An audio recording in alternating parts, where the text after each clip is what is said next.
I'm here at Flushing campus with head coach AD Charles Richardson. I'm excited about this interview. He's a friend of mine, colleague, and I know he's going to give some insight into New York City basketball.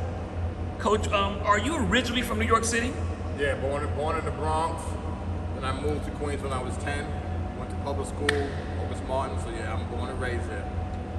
How did you end up at Marshall University? Well, I got interested in being a broadcaster. I wanted to get away from New York. I thought about going to West Virginia University first, but it was too hilly. Then I took another trip. I went down to Marshall. And growing up, I always envisioned what campus life and what a campus should look like, and it fit right in. It fit with what I wanted as a major, and I decided to go there. Was it an eye-opener going there from New York City? Oh, most definitely. Being from public school, I was around Black and Hispanics for my life. My 4 years at August Martin, we had one white student there for 4 years. Okay. So now I go to Marshall. It's a predominantly white school. Minority population was maybe 4%, 6%. So it was definitely an eye opener. But I was ready for it. I had mentally prepared myself for a different type of environment I was going to be in. Okay, so how long have you been an educator now with the New York City Department of Education?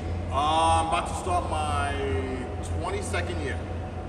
As a teacher, I've been coaching probably 25, 26. Okay, now here at Flushing, how are you navigating your three roles as a teacher, AD, and head coach of the basketball team? Honestly, I don't try to change who I am as far as what role. I believe if you're a teacher, you're still a coach to some degree. Okay. You're teaching more kids who probably don't know a sport. If you're a coach, you got a smaller knit, you're very specific in your certain details. And as an AD, even in sports you don't know, you have enough of a background of what coaching is. It's just certain principles of coaching. No matter what you coach, those principles should be there. So I don't really try to think I'm wearing that many hats. Okay. First, I spoke to you earlier when we were just talking. I want to compliment you on three of your former players, Ryan, Joe, and Daniel. They played with me this summer. What did you see in those three individuals that it translated to me as young men? What did you see early on in those three individuals? Well, I'll take each one differently. Daniel came in as a sophomore.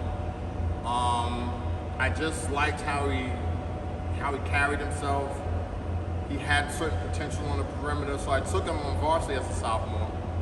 Ryan came in as a freshman. He didn't even try out for varsity. But one thing about Ryan that I've said, there's two kids here I can honestly say were hardest working since I've been here. Ryan Alkins and Vernon Teal. Those are the two hardest working kids I've ever had.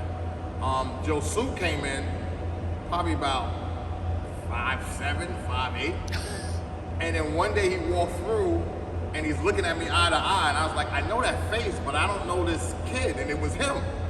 And I said, I think you should try out. And he tried out, and we all blended together, and he put the work in. Very quiet, very unassuming, never no rah-rah. He just worked. There's one thing about all three, they all worked. They all have a great personality.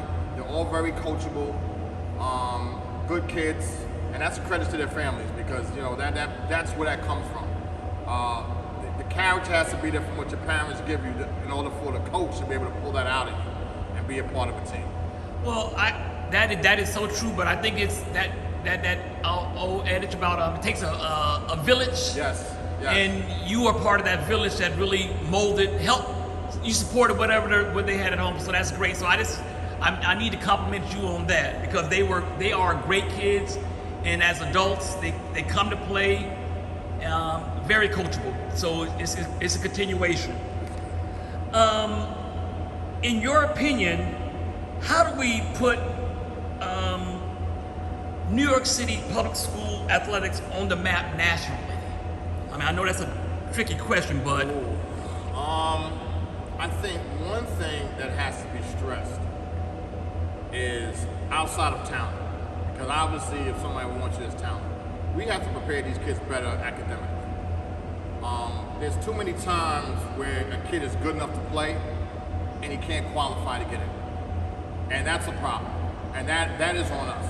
I think, I'm not here to brag about myself. I know what we do here is I've done this since I've been here, and when even I was at Stewart Park, we have study hall an hour before practice where we sit down, we do our homework, give them time, because I had times where kids failed off. They're like, I didn't come home, they're too tired. Well, now you do your homework before we get to practice. Okay. All right? Makes so now sense. if you fail off, now it's on you, because I'm giving you the opportunity. And I know it's harder for a lot of different schools to do that.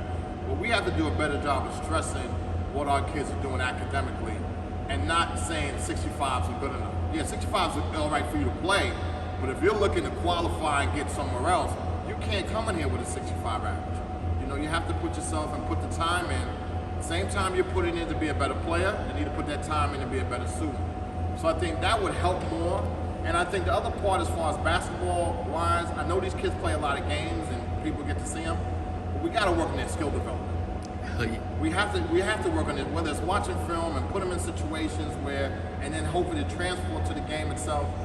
But just because you play a lot doesn't mean you know the game. You have to learn it and put drills in and put the time and the work in. So I think we pick up the academic side and the skill side, we'll see a better product of New York City basketball play. Okay, and the last question, Coach, what is your biggest challenge with Flushing campus athletics? A lot of kids thinking they can play when they're not that good. Okay. I think it's okay to dream that you want to be this player, but are you putting in the work to be this player? And I think that's the biggest obstacle, because they all come in here thinking they can shoot. I mean, as much as I love Steph Curry and all them, these Kennedy kids, they're not ready to shoot like that. They can't even make a 15-foot jumper, let alone a 3-point jumper. So I think the biggest obstacle is to get away from their delusional thoughts that think they're better than what they are without putting in the work. And you have to put the work in. And even if you put the work in and you're not seeing the results right away, this is not a sprint. This is a marathon. So hopefully by the time you come into high school and you're ready to leave and go into college, you are prepared to play at that level.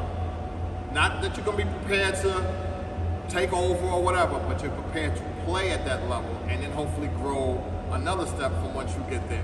So I'll go with that. That's what it is. Well, Coach, I want to thank you for giving me a few minutes to share your perspective of this sports in general and life in general. That's very important, and I think it's needed for people to see this, to hear this, and I'm hoping that this will just get us the other coaches to take your attitude and the young men to follow your suit. I appreciate it and thank you. Thank you for having me. Appreciate it. All right, have a great one. one. Hey, I just finished up this great interview with Charles Richardson, AD, and head coach of the boys basketball team. Charles was very insightful. But more than anything, he's a leader of men. He's a leader.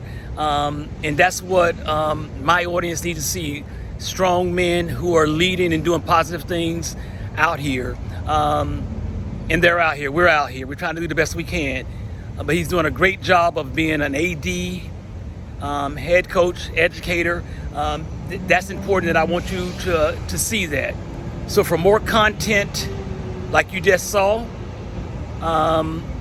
from Charles Richardson, please subscribe to my channel, The World According to Roger Canute.